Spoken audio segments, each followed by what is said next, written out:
그 국민들이 전쟁을 피해서 피난 가신 분도 계시지만 어떤 분들은 러시아 탱크 앞에서 가로막고 서 있기도 하고 또 바리케이드를 치고 그 모래백을 가지고 저항하는 이 국민들도 있었습니다. 한 나라, 자기 나라의 공동체이기 때문에 그렇게 하는 거예요. 사회도 마찬가지죠. 여러분이 일하는 직장도 그 직장 안에서 함께 일하는 분들과 함께 공동체를 이루고 함께 일을 하는 것입니다. 또한 가족도 역시 마찬가지죠. 가족이라 하는 것은 얼마나 가깝고 친밀합니까? 가족이라 하는 공동체는 이 사회에서 아주 중요한 부분이죠. 자, 이렇게 인간 삶 속에서 공동체라고 하는 것은 상당히 중요하고 필요한 일입니다. 그런데 교회도 역시 마찬가지죠. 교회도 하나의 공동체입니다. 이 교회라고 하는 것은 단순히 우리가 예배 들어오는 이 건물, 이것이 교회가 아닙니다. 교회라고 하는 것은 예수 그리스도를 구세주로 믿고 주님으로 영접한 사람들이 그리스도의 이름으로 모여서 모이는 그 모임이 바로 교회입니다. 그렇기 때문에 이 교회라고 하는 것은 공동체입니다. 신앙의 공동체죠. 그래서 이 신앙의 공동체는 다른 것이 아니라 예수 그리스도의 몸입니다. 그래서 예수 그리스도를 믿음으로 지금 하나님의 자녀가 돼서 오늘 함께 이곳에 나와 예배드리는 여러분들이 다 어떤 분들입니까? 그리스도 예수 안에서 뭐예요? 우리는 한 형제 자매로 한 가족이죠. 뿐만 아니라 예수 그리스도의 몸이라고 하는 그리스도의 몸이라고 하는 그 몸을 구성하는 지체들입니다. 그러니까 여러분 사실 얼마나 긴밀하고 연결되어 있고 붙어 있는지 모릅니다. 그래서 이 신앙 공동체라고 하는 것은 아주 중요합니다. 우리가 공동체 신앙하게 해야 되기 때문에 무엇을 하든지 함께 가야 합니다. 팔 따로, 발 따로, 눈 따로 갈 수 있나요? 우리 몸은 하나잖아요. 그렇죠? 온 몸이 지체가 다 똑같이 한 곳을 향해 가야 합니다. 교회라는 것은 바로 그런 신앙의 공동체고 그리스도의 몸이기 때문에 우리는 그 몸을 구성하는 지체들입니다. 머리 대신 예수님을 붙잡고 우리는 함께 가야 합니다. 이것이 공동체의 신앙입니다. 자, 그러면 예수님께서 이런 공동체의 삶을 살기 위해서 새로운 계명을 주신 것을 보게 됩니다. 자, 지금 앞에 나와 있는 것처럼 요한복음 13장 34절 35절 같이 한번 찾아서 같이 합독합니다. 시작. 새 계명을 너에게 주노니 서로 사랑하라. 내가 너희를 사랑한 것 같이 너희도 서로 사랑하라. 너희가 서로 사랑하면 이로써 모든 사람이 너희가 내 제자인 줄 알리라. 이 말씀에 보면 서로란 말이 몇 번 등장합니까? 3번 등장하죠. 이 서로란 말은 다른 것이 아니라 공동체를 가리킵니다. 나 혼자가 아니라 같이라는 거죠. 함께라는 거죠. 함께 사랑을 나누라는 거예요. 특별히 예수님께서 요한복음 13장에서 제자들의 발을 씻겨주시면서 주신 계명이 이 계명입니다. 세 계명. 서로 사랑하는 이 세 계명은 공동체 안에서 우리 어떻게 행동해야 하고 어떻게 살아야 할 것을 분명하게 말씀해 주시는 분명한 말씀입니다. 자, 그러면 우리가 이 말씀 속에서 오늘 우리 교회에 주신 비전이 뭡니까? 성령님과 함께 동행하는 교회죠. 여러분 정말 이거는 혼자 가는 것이 아니라 공동체가 함께 성령님과 함께 동행하는 그런 교회가 되기를 원합니다. 그래서 이를 위해서 우리 각자가 성령을 따라 사는 삶을 살아야 합니다. 왜냐하면 이 공동체를 구성하고 있는 지체들이기 때문에 그렇습니다. 그래서 오늘은 이런 공동체적인 신앙을 생각하면서 오늘 본문의 말씀을 가지고 성령 충만한 공동체의 장애물이라는 제목으로 함께 은혜를 나누려고 합니다. 자, 오늘 본문 사도 바울이 25절에서 보면 뭐라고 그랬습니까? 같이 한번 읽어볼까요? 25절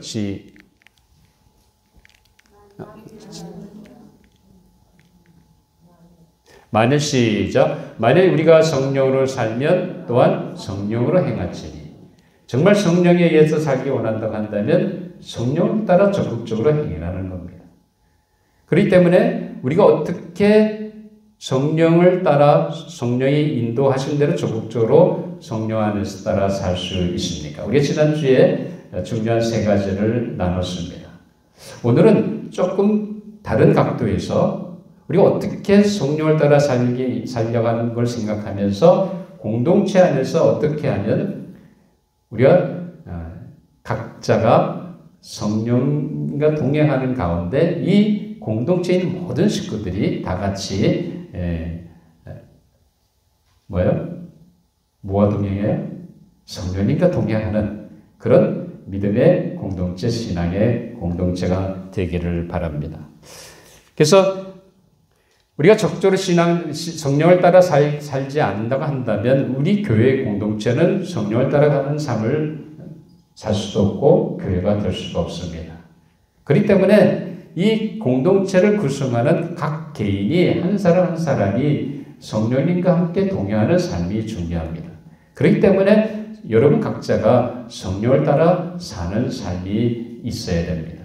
그렇게 살게 될 때 무슨 일이 생깁니까? 우리 공동체가 함께 가는 거죠. 우리는 함께 가는 것이지 나 홀로 따로가 없습니다. 우리 공동체 신앙에서는 나 홀로 따로가 없어요. 그거는 그 사람은 신앙이 아니죠. 공동체라고 하는 것은 우리 신앙이라는 건 공동체 안에서의 신앙이기 때문에 함께 가야 합니다. 나 혼자 따로가 있어서는 안 됩니다. 그렇기 때문에 오늘 본문 말씀을 통해서 우리가 어떻게 신앙 공동체 안에서 성령 충만한 신앙의 공동체를 이루기 위해서 뭔가 우리를 가로막는 장애물에 대해서 함께 은혜를 나누려고 합니다. 사도 바울은 오늘 본문을 통해서 중요한 세 가지 우리가 이 공동체가 성령 충만해지는 데 방해가 되고 장애가 되는 그 요소를 말해주고 있습니다. 자, 그래서 우리가 26절 한번 같이 나와서 같이 합독합니다. 시작. 헛된 영광을 구하여 서로 노엽게 하거나 서로 투기하지 말지니라.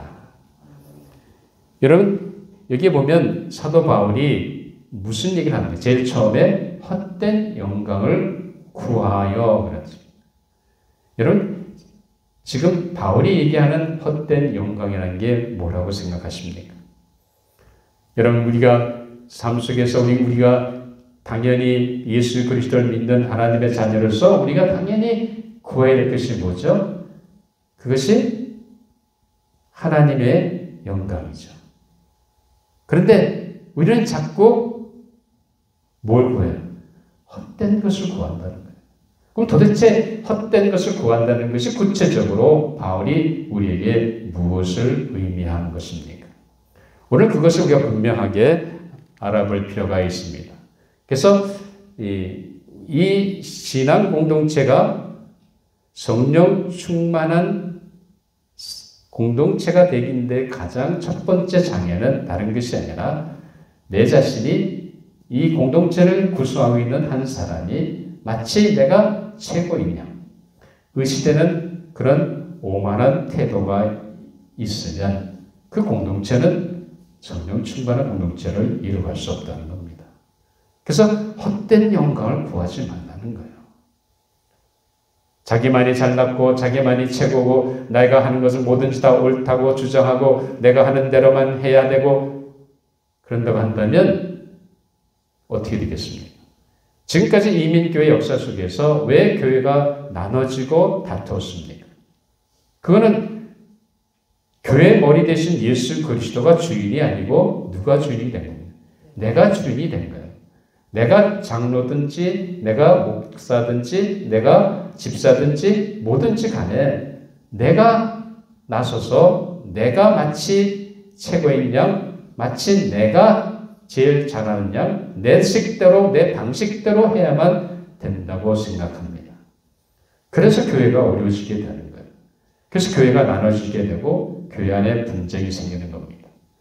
사도 바울이 성령 충만한 공동체를 이루기 가장 첫 번째 장애는 다른 것이 아니라 이 공동체를 이루고 있는 성도들이 한 사람 한 사람이 자신이 이 공동체 안에서 최고라 생각하고 자기의 것을 주장하고 의시되는 그런 오만한 태도를 버리라는 겁니다. 그래서 바울이 얘기하는 헛된 영광을 구한다는 건 다른 게 아니라 누구의 영광을 구하는 거예요? 자기 영광을 구하는 것이 주님 앞에서는 헛된 거라는 겁니다. 우리가 하나님 앞에서 나오면 얼마나 낫겠어요? 여러분, 이 교회의 주인이 접니까? 누구예요? 운영위원들입니까? 누구예요? 예수님이잖아요. 그렇죠? 그러면 아무리 신앙생활을 잘하고 믿음이 좋고 기도를 열심히 하시고 헌신하신 분이라 할지라도 예수님보다 나아요? 그렇지 않잖아요. 그렇죠? 우리는 예수님보다 나을 존재가 아니죠. 그렇기 때문에 우리가 자꾸 내가 잘한다 생각하고 내가 최고라 생각하고 내가 의시되고 오만한 태도를 가지고 교회의 공동체를 산다고 한다면 그 공동체는 어려워지는 거예요. 우리는 분명히 알아야 됩니다. 우리 삶 속에서 분명하게 우리는 하나님이 어떤 존재인 것을 분명하게 깨달아야 됩니다. 많은 경우 우리는 자꾸 내 고집, 내 생각, 그리고 내가 원하는 것을 자꾸 얘기합니다. 그래서 우리가 신앙 공동체 안에서 분명하게 이 영광 받을 분은 누구예요? 장로님도 아니고 목사도 아니고 전도사님도 아니고 그리고 집사님도 아니고 여기 모인 성도도 아니고 누구예요? 그리스도만이 영광 받으셔야 됩니다. 왜냐하면 이 교회 주인은 주님이시고 그리고 이 교회의 머리 되신 분은 예수님입니다. 예수 그리스도의 머리, 우리 몸이 머리가 없으면 어떻게 돼요? 죽은 몸 시신과 마찬가지죠. 예수 그리스도 없는 교회는 교회가 아닙니다. 그렇기 때문에 우리는 반석 대신 예수 그리스도 그분에 대한 신앙 고백 위에 교회를 세우게 되는 겁니다. 사랑하는 여러분, 우리가 분명하게 알아야 할 것은 다른 것이 아닙니다. 우리가 삶 속에서 우리는 하나님 앞에서는 아무것도 내세울 수 있는 존재들이 아닙니다. 우리가 지식이 있으면 얼마나 지식이 있겠어요. 저도 박사학위 받았는데 제가 박사학위 받았다고 해서 지식이 높습니까? 아니죠. 여러분도 못한 부분이 많아요. 단지 내가 공부한 부분만 조금 아는 것 뿐이지 여러분 소용없어요. 하나님 앞에서 그거 아무것도 안 해요. 여러분 지금까지 사업을 일구었든지 지금까지 내 인생을 통해서 허다한 많은 일을 성취했든지 다 내가 잘나서 된 것이 아니라 누구의 은혜입니까? 하나님의 은혜입니다. 하나님께서 붙잡아 주시고 하나님께서 인도하셨기에 오늘에 나가 있는 것이지 내가 잘나서 내가 다른 사람 앞에 의시되고 오만한 태도를 가져야 할 정도로 그렇게 된 것이 결코 아니라는 겁니다. 사랑하는 여러분, 우리가 신앙 공동체 안에서 성령 충만한 공동체를 이루어가기 원한다면 다른 것이 아니라 무엇보다도 내 스스로가 여러분 각자가 하나님 앞에서 나는 아무것도 아닌 존재인 것을 깨달아야 됩니다. 행여는 내가 저 성도보다는 훨씬 낫지 하고 의시되고 만약 교만한 마음이 든다고 한다면 즉시 깨닫고 회개해야 됩니다. 그렇게 할 때 우리는 뭘 생각해야 됩니까? 우리는 다 하나님 임재 앞에 살아가는 존재들입니다. 여러분이 어느 곳에 가든지 그곳에 누가 계십니까? 하나님이 계시다는 거예요. 여러분이 하나님을 피해서 갈 수 없습니다. 하나님 무소부지하신 분 아니에요. 하나님 언제 어느 곳이나 늘 우리를 지켜보시고 눈동자같이 살피시고 우리와 같이 하시는 분입니다. 다른 사람 몰라도 누구는 알아요. 하나님은 아신다는 거예요. 내가 아무리 지식이 높고 내가 아무리 경험이 많다 할지라도 하나님 앞에서는 나는 아무것도 아니라는 사실입니다. 그렇기 때문에 우리는 다 하나님의 임재 앞에 있다는 것을 깨닫는다 한다면 우리가 어느 한순간도 내가 잘났다고 의시되고 내 자신의 오만한 태도를 가질 수가 없다는 사실입니다. 사랑하는 성도 여러분, 정말 여러분이 하나님의 임재 앞에 서시고 있겠습니까? 요셉이 보디발의 아내가 유혹했을 때 뭐라 그랬어요? 뭐라 그랬어요? 예? 사실은 하나님 앞에서, 하나님의 임재 앞에서 어느 한순간도 죄를 지을 수 없다고 고백한 걸 우리 성경을 통해서 보지 않습니까? 우리가 하나님 앞에서 우리는 다 하나님의 임재 앞에 있기 때문에 나는 사실 아무것도 아닌 겁니다. 여러분들이 아무리 지식이 있고 돈이 있고 물질이 있고 또 이 동네에 유지를 할지라도 그것이 다 무슨 소용이 있겠습니까? 하나님 앞에서는 아무것도 아니라는 사실입니다. 자, 그렇기 때문에 우리 이사야 40장 12절에 14절 같이 한번 합독하도록 하겠습니다. 시작.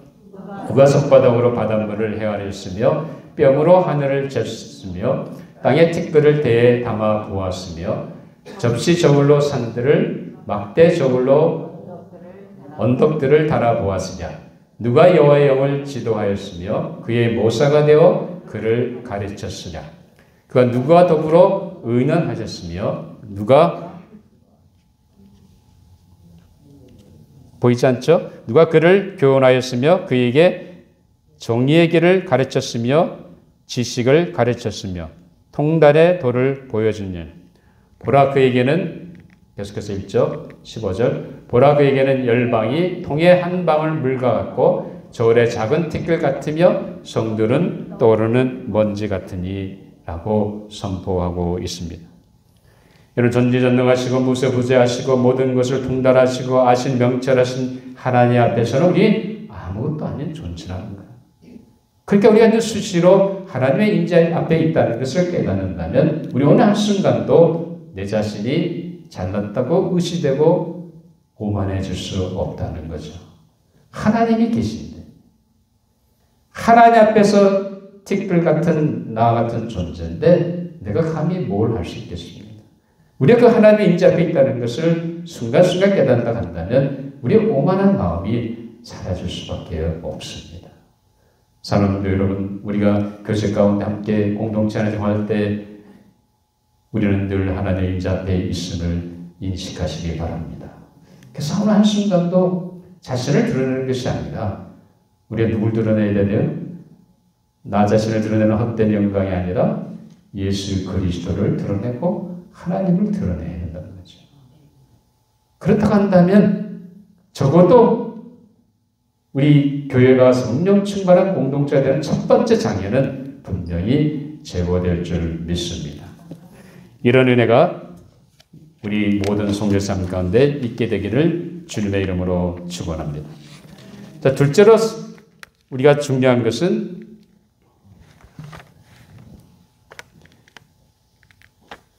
상대를 존중하고 아껴야 합니다. 자, 바울은 성령 충만한 공동체를 형성하는 두 번째 장애를 말하고 있습니다. 자, 오늘 이건 26절에 보면 바울은 뭐라고 얘기하냐면 서로 뭐라 그랬어요? 노엽게 하거나 하지 마시니라. 다시 말하면 누구를 노엽게 하지 말라고요? 옆에 앉아있는 분들 노엽게 하지 말라는 겁니다. 여러분 언제 여러분들이 옆에 성도를 화나게 만듭니까?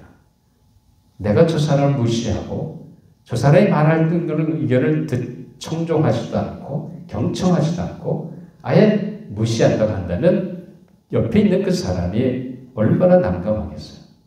아무리 선인이라 할지라도 뭐가 나요? 화가 나죠. 그러니까 우리가 그리스도인 공동체 안에서 다른 성도를 노엽게 해서는 안 됩니다. 노엽게 하지 않는 게 뭐예요? 상대를 존중하고 아낄 줄 알아야 되는 거예요. 저 한 사람 한 사람이 주님께서 나를 사랑하신 것처럼 저 형제도 자매도 하나님이 아들을 희생하신 엄청난 하나님의 희생을 통해서 건져주신 귀한 영혼들 아닙니까? 천하보다 귀중한 영혼들 아니에요. 그렇다고 한다면 우리는 어떻게 되겠습니까? 소중히 여겨야죠. 그분의 인격을 존중해야죠. 물론 사회생활 나가서도 당연히 우리가 어떤 사람을 대하든지 인격적으로 대해야 되죠. 그렇죠? 아무리 가진 것이 없다고 아무리 구걸하는 거지라 홈레스라 할지라도 우리는 그 사람의 인격을 존중해야 됩니다. 그러나 더 중요한 것은 공동체 안에서 우리는 한 몸 안에요. 예수 그리스도의 몸된 교회에 구성하고 있는 지체들 안에요. 저분이나 나나 똑같은 지체들이에요. 똑같이 그리스도의 몸에 붙어있는 연결되어 있는 우리 구성원이라는 사실입니다. 그러니까 팔만 소중한 것이 아니라 다리도 소중하고 심장도 소중하고 폐도 소중한 거예요. 그리스도의 몸된 교회에 여러분들은 각 이 몸을 구성하는 지체들입니다. 그러니까 어느 한 지체도 쓸모없는 지체가 아니죠. 물론 맹장 같은 거는 급하면 떼어버릴 수도 있잖아요. 그렇죠? 그럼 우리가 그걸 얘기하는 게 아니잖아요. 우리 몸은 지체들이 다 붙어 있어서 어떻게 해요? 서로 요긴하고 연결되어 있고 붙어 있다는 사실입니다. 그러니까 어떻게 여기에 대해 소중히 여겨야 되죠. 여러 손가락에 하나 베임을 일을 하다가 잘못해서 칼에 베이면 어떻게 돼요? 아프죠. 그렇죠? 아플 뿐만 아니라 피가 나오잖아요. 그럼 어떻게 합니까? 내가 가만히 있어요? 그걸 꽉 누르고 피가 멈추도록 뭔가 대치를 하잖아요. 내 몸이니까. 소중한 거예요. 여러분들이 우리가 신앙 공동체 안에서 성령 충만한 공동체를 요한다는 다른 것이 아닙니다. 이 공동체에 속한 모든 우리 식구들을, 지체들을 정말로 소중히 여기고 그리고 내 몸같이 여겨야 되는 거예요. 그럴 때 우리는 적어도 이 공동체가 다른 형제 자매들을 노엽게 하거나 힘들게 하거나 어렵게 하는 것이 아니라 함께 기쁨으로 같이 으쌰으쌰하면서 성령 충만한 성령님과 함께 동행하는 그런 아름다운 공동체를 이뤄갈 수 있을 줄 믿습니다. 그렇기 때문에 피착 안에 서로 노엽게 하거나 말투나 태도나 행동을 버려야 합니다. 물론 얘기하다 보면 의견이 다를 수 있잖아요. 맨날 저 친구는 나와 의견이 달라. 뭐 그럴 수가 있거든요. 그러나 그럴 때도 우리는 상대방의 의견을 존중해 주면서 들어주고 또 내 의견을 피력하면 되는 거예요. 싸울 필요가 없잖아요. 서로 의견을 개진하고 얘기하면 되는 거죠. 교회 일을 하다 보면 다툴 때가 있잖아요. 아니 다음 주 신교 시간에 볶음밥 할 거냐 비빔밥 할 거냐 다툴 때가 있잖아요. 그래서 교회가 갈라질 때도 있어요. 그뿐만 아니죠. 교회 성전에 카페트를 하는데 파란색 할 거냐 빨간색 할 거냐 그것 때문에 결국 교회가 갈라졌습니다. 우리가 교회 공동체라고 하는 것은 다른 게 아니라 뭐예요? 우리는 다른 사람을 존중해주고 인격적으로 대하는 것이 중요하다는 거죠. 아끼는 게 중요하다. 왜? 같은 몸이니까. 우리가 우리 몸을 얼마나 아낍니까? 비록 다이어트는 잘 안 되지만 적어도 내 몸을 아끼잖아요. 건강을 위해서. 그러면 내가 내 몸을 아끼듯이 그리스도의 몸된 공동체에 속해 있는 이 지체들인 성도님들은 어떻게 해야 돼요? 우리는 아껴야 되는 거예요. 존중해주고 해야 됩니다. 그렇게 할 때 적어도 우리는 공동체 식구들을 노엽게 하거나 힘들게 하지 않는다는 거죠. 그러면 우리 성령 충만 공동체를 이뤄갈 수 있다는 겁니다. 그렇기 때문에 항상 상대방의 인격을 존중하고 그리고 기이 여기는 삶의 모습이 있어야 됩니다. 그래서 우리 각자는 그리스도의 몸된 지체로 그렇게 살아가야 할 줄 믿습니다. 자, 그러면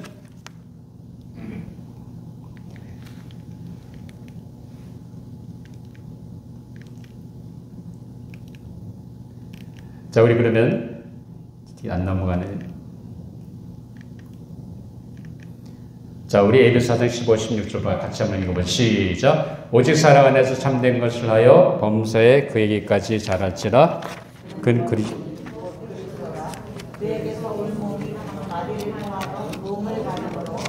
용되고 결합되어 각 지체의 분량대로 역사하여 그 몸을 자라게 하며 스스로 세우느니라.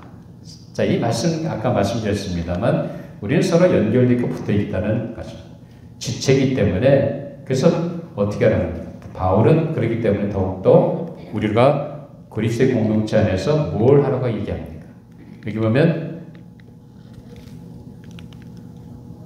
우리는 로마서 12장 10절 같이 한번 읽습니다. 시작. 형제를 사랑하여 서로 우애하고 존경하기를 서로 먼저 하는 거예요. 우리가 다른 사람을 그리스도의 하나의 공동체의 식구로 생각한다고 한다면 우리 몸의 지체라는 거죠. 소중히 여기고 존중히 여기고 내가 먼저 사랑하라는 거예요. 내가 먼저 존경하라는 겁니다. 그렇게 할 때 우리는 이 두 번째 장애 요소를 제거하고 금년 한 해 우리 조지아장로교회가 성령님과 함께 동행하는 그런 놀라운 축복이 있게 될 줄 믿습니다. 자, 세 번째로 우리 중요한 것은 바울이 얘기하는 공동체. 자, 같이 한번 읽어보죠. 남이 나보다 잘 되는 것을 인정하고 칭찬해야 한다는 겁니다. 자, 남이 나보다 잘 되는 것을 보면 여러분 어떻게 합니까? 네? 배가 아프죠. 사촌이 땅을 사면 뭐합니까? 배가 아프잖아요. 왜 그래요? 아니, 그 사람이 돈이 벌어가지고 땅을 사는데 축하해줘야 되는데 우리 마음은 축하하고 싶은 마음이 별로 없거든요. 자, 그래서 오늘 바울이 26절에 보면 서로 투기하지 말지냐 그러죠. 투기라는 게 뭡니까? 투기한다는 건 결국은 뭐냐면 그 상대방이 잘 되는 것을 못 봐주는 거야. 그 상대방이 잘 되는 것을 인정하지 않고 도리어 어떻게 되는지 그 사람을 험담하려고 합니다. 남이 잘 될 때 우리는 어떻게 돼요? 칭찬해주고 함께 축하해줘야 되는데 물론 그럴 때도 있죠. 그렇죠. 속으로는 배가 좀 아프죠. 내가 그렇게 돼야 되는데 왜 저 사람이 그렇게 되지? 하고 우리는 자꾸 그런 생각하게 되는데 공동체 안에서 우리가 성령 충만한 공동체를 위해서는 적어도 다른 사람이 잘하는 것을 못 봐주는 그런 때를 버려야 됩니다. 다른 사람이 잘하는 것을 인정해야 돼요. 그 사람이 잘한 그 부분을 분명하게 인정해주고 칭찬해주고 격려해주고 세워줄 때 나도 올라가는 거예요. 제가 이 캔사스에 있을 때 저보다 먼저 계시던 부목사님이 계셨습니다. 근데 이분이 찬양 목사님인데 근데 제 마음속에 자꾸 이분이 찬양을 잘하고 그렇게 하다 보니까 말을 아주 유별나게 잘해요. 기도도 잘하시고 그러다 보니까 내 마음속에 조금 견제가 돼. 그래가지고 이분을 잘 칭찬해줘 하기보다는 자꾸 깎아내리려고 해요. 그러면 누가 병드는 거예요? 내가 병드는 거예요. 그러니까 우리의 공동체 안에서 이렇게 마찬가지입니다. 공동체 안에서 여러분들이 정말로 다른 사람을 잘하는 것을 보면 어떻게 해요? 인정해주고 칭찬해주고 격려해주라는 거죠. 그러면 여러분 마음속에 투기하는 마음이 사라집니다. 어떻게든 저 사람을 해코지 하려고 저 잘된 것을 못 봐주기 때문에 어떻게든지 험담을 통해서 저 사람을 쓰러뜨리려고 합니다. 그래서 그것이 성공이 돼서 만약 그 사람이 넘어지게 되면 겉으로는 얘기 안 해도 속으로 회심의 미소를 짓잖아요. 진짜 그렇게 됐어야 되는 건데 하면서 회심의 미소를 짓잖아요. 물론 그건 공동체가 아니죠. 우리가 성령 충만한 공동체를 요한한다면 이런 부분에서 우리가 우리 다른 사람을 잘하는 것을 인정하고 그것을 우리는 세워줘야 합니다. 그래서 상대방의 장점이나 잘하는 부분을 인정해주고 칭찬해주고 격려함으로 하나 되는 공동체를 통해서 우리는 성령 충만한 공동체를 이루어갈 수 있는 줄 믿습니다. 이런 은혜가 우리 조지아 장로교의 모든 성도님들 이 공동체에 있게 되기를 주님의 이름으로 축원합니다. 그래서 정리를 해보면, 자, 내가 최고이냐 의시되는 그런 모든 잘못된 태도를 버려야 된다는 거죠. 그리고 두 번째는 상대를 존중하고 아껴야 합니다. 그리고 세 번째는 남이 나보다 잘 되는 것을 인정하고 칭찬할 수 있어야 합니다. 그래서 공동체 안에서 우리가 서로 지체되는 것을 인정하고 내 존재를 내세우는 걸 오만한 마음 버리고 서로 존중하고 아껴주는 가운데 우리는 서로 연결되어 있고 함께 되는 겁니다. 그렇기 때문에 우리는 서로 잘하는 걸 칭찬해주고 하나된 공동체를 통해서 성령 충만한 귀한 조지아 장로교의 공동체에 이어가는 무더운 성도님이 되시기를 주님의 이름으로 축원합니다. 기도하시겠습니다. 아버지 하나님 감사합니다. 저희 귀한 시간 주셔서 우리가 성령을 따라 사는 것을 다시 도전해 주심을 감사합니다. 이제는 우리가 각자가 성령을 따라 살 뿐만 아니라 이 공동체가 한 마음 한 뜻이 되어 성령을 따라 행함으로 말미암아 성령 충만한 믿음의 공동체가 되게 하여 주시옵소서. 행여라도 우리 마음속에 내가 남보다 낫다가는 오만한 마음을 벗어버리게 해주시고 상대방을 존중해주고 아껴주는 가운데 우리가 상대방이 잘할 때마다 칭찬해주고 격려해주고 말미암아 하나됨을 이루고 우리가 그리스도의 안에서 한 공동체로서 지체되는 것을 깨닫고 우리가 서로 연결되어 있고 연합되어 있고 하나 됐다는 것을 인정하고 성령 충만한 공동체를 이루어가는 아름다운 주의 백성들 이 교회 되게 하여 주시옵소서. 감사하며 예수님 이름으로 기도하옵나이다. 아멘. 우리 다 같이 일어나